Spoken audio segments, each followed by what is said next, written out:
मैं आप सभी का इस सम्मेलन में स्वागत करता हूं, अभिनंदन करता हूं। साथियों, आज हमारा देश विकसित और आत्मनिर्भर भारत के लक्ष्य पर काम कर रहा है और मैंने लाल किले से कहा है, हमारे हर लक्ष्य की प्राप्ति के लिए सबका प्रयास आवश्यक है और सहकार की स्पिरिट भी तो सबका प्रयास का ही संदेश देती है। आज अगर हम दूध उत्पादन में विश्व में नंबर 1 है तो इसमें डेयरी कोऑपरेटिव्स का बहुत बड़ा योगदान है। भारत अगर दुनिया के सबसे बड़े चीनी उत्पादक देशों में से एक है तो इसमें भी सहकारिता का बड़ा योगदान है। देश के बहुत बड़े हिस्से में कोऑपरेटिव्स छोटे किसानों का बहुत बड़ा संबल बनी है। आज डेयरी जैसे सहकारी क्षेत्र में लगभग 60% भागीदारी हमारी माताओं बहनों की है। इसलिए जब विकसित भारत के लिए बड़े लक्ष्यों की बात आई तो हमने सहकारिता को एक बड़ी ताकत देने का फैसला किया। हमने पहली बार, जिसका भी अमित भाई ने विस्तार से वर्णन किया, पहली बार सहकारिता के लिए अलग मंत्रालय बनाया, अलग बजट का प्रावधान किया। आज कोऑपरेटिव्स को वैसी ही सुविधाएं, वैसा ही प्लेटफॉर्म उपलब्ध कराया जा रहा है जैसा कॉरपोरेट सेक्टर को मिलता है। सहकारी समितियों की ताकत बढ़ाने के लिए उनके लिए टैक्स की दरों को भी कम किया गया है। सहकारिता क्षेत्र से जुड़े जो मुद्दे वर्षों से लंबित थे, उन्हें तेज गति से सुलझाया जा रहा है। हमारी सरकार ने सहकारी बैंकों को भी मजबूती दी है।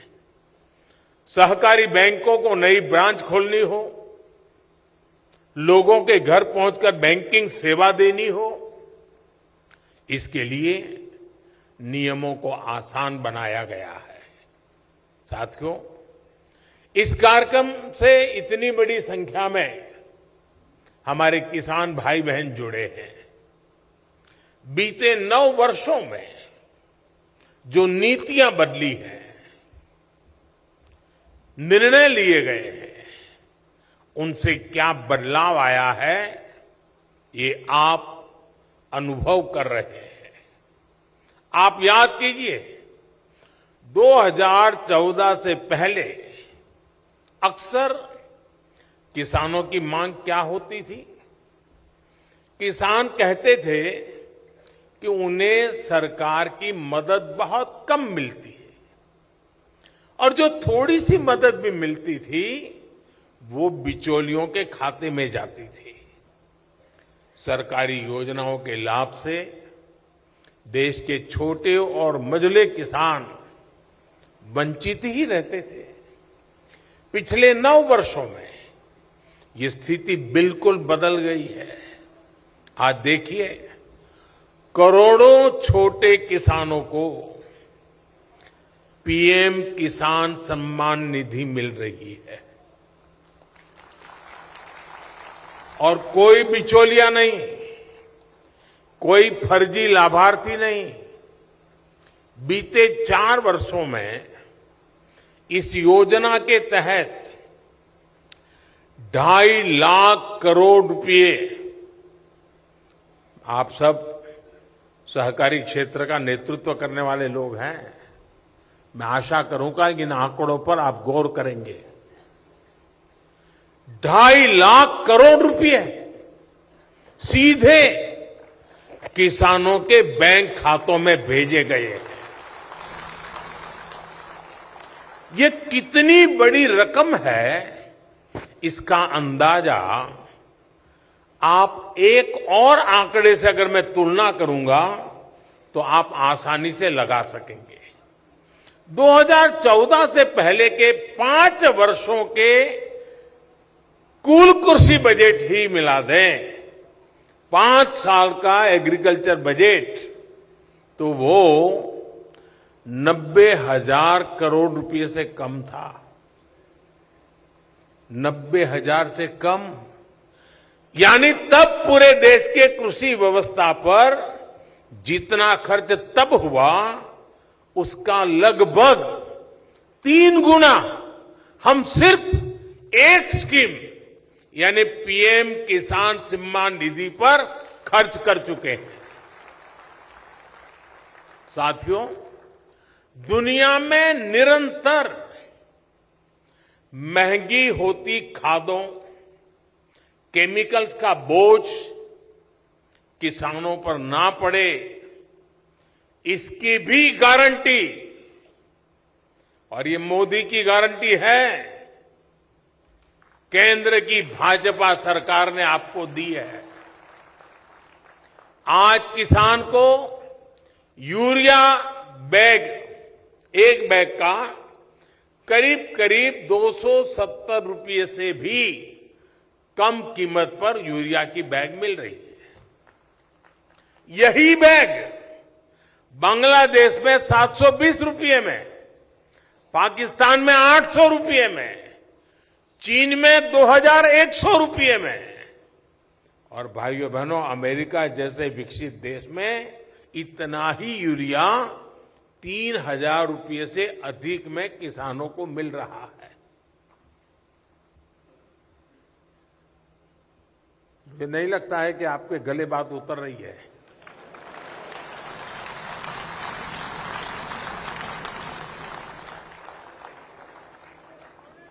जब तक ये फर्क समझेंगे नहीं हम, आखिरकार गारंटी क्या होती है, किसान के जीवन को बदलने के लिए कितना महाभगीरथ प्रयास जरूरी है, इसमें दर्शन होते हैं। कुल मिलाकर अगर देखें तो बीते 9 वर्षों में सिर्फ फर्टिलाइजर सब्सिडी पर, सिर्फ सब्सिडी फर्टिलाइजर की मैं बात कर रहा हूं, भाजपा सरकार ने 10 लाख करोड़ से अधिक रुपये खर्च किए हैं।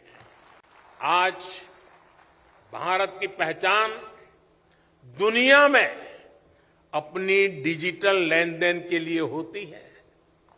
ऐसे में सहकारी समितियां, सहकारी बैंकों को भी इसमें अब अग्रणी रहना होगा। इससे ट्रांसपेरेंसी के साथ साथ मार्केट में आपकी एफिशिएंसी भी बढ़ेगी और बेहतर प्रतिस्पर्धा भी संभव हो सकेगी। साथियों, प्राथमिक स्तर की सबसे अहम सहकारी समिति यानी पैक्स अब पारदर्शिता और आधुनिकता का मॉडल बनेगी।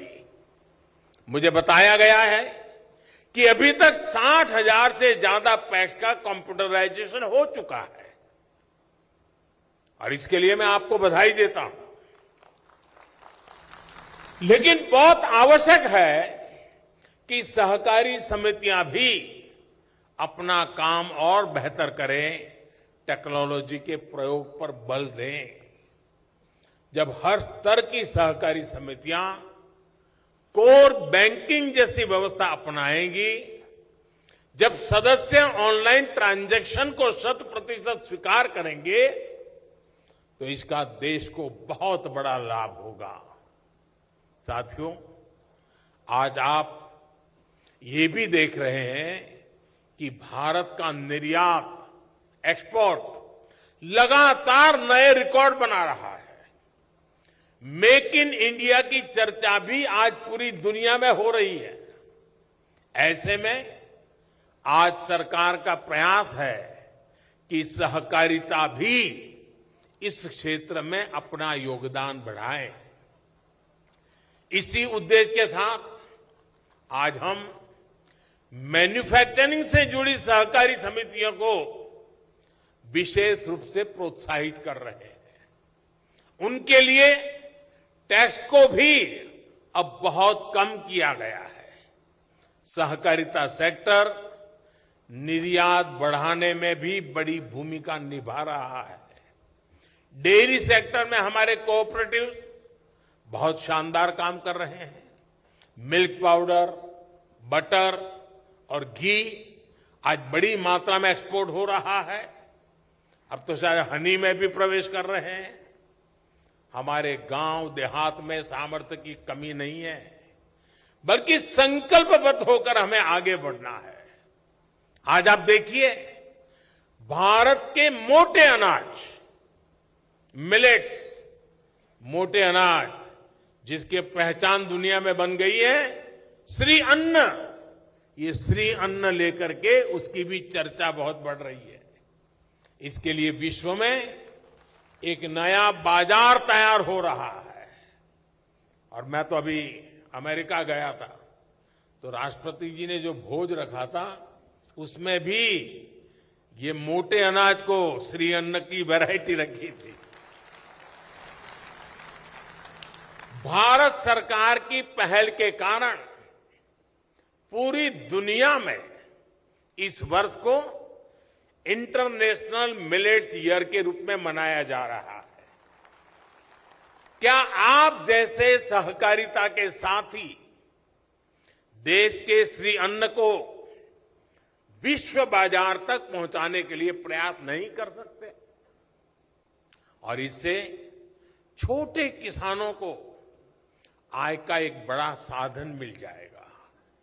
इससे पोषक खान पान की एक नई परंपरा शुरू हुई है।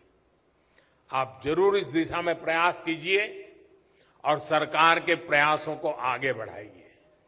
साथियों, बीते वर्षों में हमने दिखाया है कि जब इच्छा शक्ति हो तो बड़ी से बड़ी चुनौती को भी चुनौती दी जा सकती है। जैसे मैं आपसे गन्ना कोऑपरेटिव्स की बात करूंगा। एक समय था जब किसानों को गन्ने की कीमत भी कम मिलती थी और पैसा भी कई कई सालों तक फंसा रहता था। गन्ने का उत्पादन ज्यादा हो जाए तो भी किसान दिक्कत में, और गन्ने का उत्पादन कम हो तो भी किसान की परेशानी बढ़ती थी। ऐसे में गन्ना किसानों का कोऑपरेटिव्स पर भरोसा ही समाप्त हो रहा था। हमने इस समस्या के स्थायी समाधान पर फोकस किया। हमने गन्ना किसानों के पुराने भुगतान को चुकाने के लिए चीनी मिलों को 20,000 करोड़ रुपए का पैकेज दिया। हमने गन्ने से इथेनॉल बनाने और पेट्रोल में इथेनॉल की ब्लेंडिंग पर जोर दिया। आप कल्पना कर सकते हैं, बीते 9 साल में 70,000 करोड़ रुपए का इथेनॉल चीनी मिलों से खरीदा गया है। 70,000। इससे चीनी मिलों को, गन्ना किसानों को समय पर भुगतान करने में मदद मिली है। पहले गन्ने के ज्यादा दाम देने वाले पर जो टैक्स लगा करता था, उसे भी हमारी सरकार ने खत्म कर दिया है। टैक्स से जुड़ी जो दशकों पुरानी समस्याएं थी, उसे भी हमने सुलझाया है। इस बजट में भी 10,000 करोड़ रुपए की विशेष मदद सहकारी चीनी मिलों को पुराना क्लेम सेटल करने के लिए दी गई है। ये सारे प्रयास शुगर कैन सेक्टर में स्थायी बदलाव ला रहे हैं। इस सेक्टर की कोऑपरेटिव्स को मजबूत कर रहे हैं। साथियों, एक तरफ हमें निर्यात को बढ़ाना है, तो वहीं दूसरी तरफ आयात पर अपनी निर्भरता को निरंतर कम करना है। हम अक्सर कहते हैं कि भारत अनाज में आत्मनिर्भर है, लेकिन सच्चाई क्या है? केवल गेहूं, धान और चीनी में आत्मनिर्भरता काफी नहीं है। जब हम खाद्य सुरक्षा की बात करते हैं तो ये सिर्फ आटे और चावल तक सीमित नहीं रहे। मैं आपको कुछ बातें याद दिलाना चाहता हूं। खाने के तेल का आयात हो, दाल का आयात हो, मछली के चारे का आयात हो, फूड सेक्टर में प्रोसेस और अन्य उत्पादों का आयात हो, इस पर हम हर वर्ष, आप चौंक जाएंगे, मेरे किसान भाई बहनों को जगाइए, हर वर्ष 2 से 2.5 लाख करोड़ रुपया हम खर्च करते हैं, जो पैसा विदेश जाता है। यानी ये पैसा विदेश भेजना पड़ता है। ये भारत जैसे अन्न प्रधान देश के लिए क्या सही बात है क्या? इतने बड़े होनहार सहकारी क्षेत्र का नेतृत्व मेरे सामने बैठा है, तो मैं स्वाभाविक रूप से आपसे अपेक्षा करता हूं कि हमें क्रांति की दिशा में जाना पड़ेगा। क्या ये पैसा भारत के किसानों के जेब में जाना चाहिए कि नहीं जाना चाहिए? क्यों विदेश जाना चाहिए? साथियों, हम ये समझ सकते हैं कि हमारे पास तेल के बड़े कुएं नहीं है, हमें पेट्रोल डीजल बाहर से मंगाना पड़ता है, वो हमारी मजबूरी है। लेकिन खाने के तेल में, उसमें तो आत्मनिर्भरता संभव है। आपको जानकारी होगी कि केंद्र सरकार ने इसके लिए मिशन मोड में काम किया है। जैसे एक मिशन पाम ऑयल शुरू किया है, पामोलिन की खेती, पामोलिन का तेल उसे उपलब्ध हो, उसी प्रकार से तिलहन के फसलों को बढ़ावा देने के लिए बड़ी मात्रा में इनिशिएटिव लिए जा रहे हैं। देश की कोऑपरेटिव संस्थाएं इस मिशन की बागडोर थाम लेगी तो देखिएगा कितनी जल्दी हम खाद्य तेल के मामले में आत्मनिर्भर हो जाएंगे। आप किसानों को जागरूक करने से लेकर प्लांटेशन टेक्नोलॉजी और खरीदी से जुड़ी हर प्रकार की जानकारी, हर प्रकार की सुविधाएं दे सकते हैं। साथियों, केंद्र सरकार ने एक बहुत बड़ी योजना फिशरीज सेक्टर के लिए शुरू की है। पीएम मत्स्य संपदा योजना से आज मछली के उत्पादन में बहुत प्रगति हो रही है।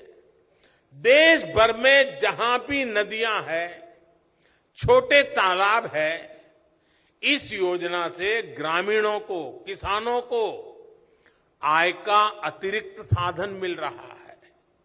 इसमें लोकल स्तर पर फीड उत्पादन के लिए भी सहायता दी जा रही है। आज 25,000 से ज्यादा सहकारी समितियां फिशरीज सेक्टर में काम कर रही है। इससे फिश प्रोसेसिंग, फिश ड्राइंग और fish curing, fish storage, fish Canning, fish transport, ऐसे अनेक काम उनको आज ऑर्गेनाइज वे में बल मिल रहा है। मछुआरों का जीवन बेहतर बनाने में और रोजगार निर्माण में मदद मिली है। पिछले 9 वर्षों में इनलैंड फिशरीज में भी 2 गुनी वृद्धि हुई है। और जैसे हमने सहकारिता मंत्रालय अलग बनाया, उससे एक नई ताकत खड़ी हुई है, वैसे ही लंबे समय से एक मांग थी देश को फिशरीज के लिए अलग मंत्रालय बनाना चाहिए, वो भी हमने बना दिया। उसकी भी अलग बजट की व्यवस्था की और उस क्षेत्र के परिणाम नजर आने लगे हैं। इस अभियान को सहकारिता सेक्टर और विस्तार कैसे दे सकता है, इसके लिए आप सभी साथी आगे आए, यही मेरी आपसे अपेक्षा है। सहकारिता सेक्टर को अपनी पारंपरिक अप्रोच से कुछ अलग करना होगा। सरकार अपनी तरफ से हर प्रयास कर रही है। अब मछली पालन जैसे अनेक नए सेक्टर्स में भी पैक्स की भूमिका बढ़ रही है। हम देश भर में 2 लाख नई मल्टीपर्पज सोसाइटी बनाने के लक्ष्य पर काम कर रहे हैं। और जैसा अमित भाई ने कहा, अब सब पंचायतों में जाएंगे तो यह आंकड़ा और आगे बढ़ेगा। इससे उन गांवों, उन पंचायतों में भी सहकारिता का सामर्थ्य पहुंचेगा जहां अभी ये व्यवस्था नहीं है। साथियों, बीते वर्षों में हमने किसान उत्पादक संघों यानी एफपीओज, उसके निर्माण पर भी विशेष बल दिया है। अभी देश भर में 10,000 नए एफपीओज के निर्माण पर काम चल रहा है और इसमें से करीब करीब 5,000 बन भी चुके हैं। ये एफपीओ छोटे किसानों को बड़ी ताकत देने वाले हैं। ये छोटे किसानों को मार्केट में बड़ी फोर्स बनाने के माध्यम है। बीज से लेकर बाजार तक हर व्यवस्था को छोटा किसान कैसे अपने पक्ष में खड़ा कर सकता है, कैसे बाजार की ताकत को चुनौती दे सकता है, ये उसका अभियान है। सरकार ने पैक्स के द्वारा भी एफपीओ बनाने का निर्णय लिया है। इसलिए सहकारी समितियों के लिए इस क्षेत्र में अपार संभावनाएं हैं। साथियों, कोऑपरेटिव सेक्टर किसान की आय बढ़ाने वाले दूसरे माध्यमों को लेकर सरकार के प्रयासों को भी ताकत दे सकते हैं। शहद का उत्पादन हो, ऑर्गेनिक फूड हो, खेत की मेड़ पर सोलर पैनल लगाकर अन्नदाता ऊर्जादाता बनाने का अभियान हो, बिजली पैदा करने का अभियान हो, सॉइल की टेस्टिंग हो, सहकारिता सेक्टर का सहयोग बहुत आवश्यक है। साथियों, आज केमिकल मुक्त खेती, नेचुरल फार्मिंग सरकार की प्राथमिकता है और मैं अभी दिल्ली की उन 2 बेटियों को बधाई देता हूं कि उन्होंने अपने दिल को झकझोर दिया। धरती मां पुकार पुकार करके कह रही है कि मुझे मत मारो। बहुत उत्तम तरीके से नाट्य मंचन के द्वारा उन्होंने हमें जगाने का प्रयास किया है। मैं तो चाहता हूं हर कोऑपरेटिव संस्था इस प्रकार की एक टोली तैयार करे, जो टोली हर गांव में इस प्रकार से मंचन करे, लोगों को जगाए। हाल में ही एक बहुत बड़ी योजना पीएम प्रमाण को स्वीकृति दी गई है। पीएम प्रणाम।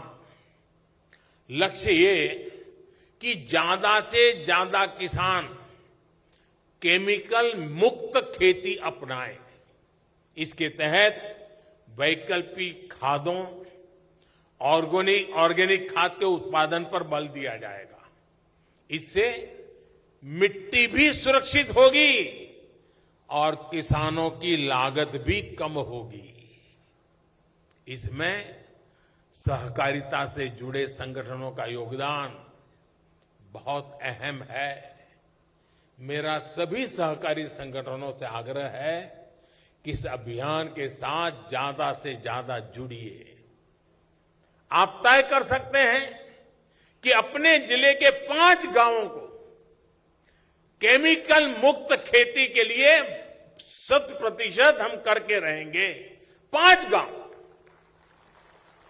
और उन 5 गांवों में किसी भी खेत में 1 ग्राम भी केमिकल का प्रयोग नहीं होगा, ये हम सुनिश्चित कर सकते हैं। इससे पूरे जिले में इसको लेकर जागरूकता बढ़ेगी, सबका प्रयास बढ़ेगा। साथियों, एक और मिशन है जो केमिकल मुक्त खेती और अतिरिक्त आय दोनों सुनिश्चित कर रहा है। ये है गोबर धन योजना। इसके तहत देश भर में वेस्ट से वेल्थ बनाने का काम किया जा रहा है।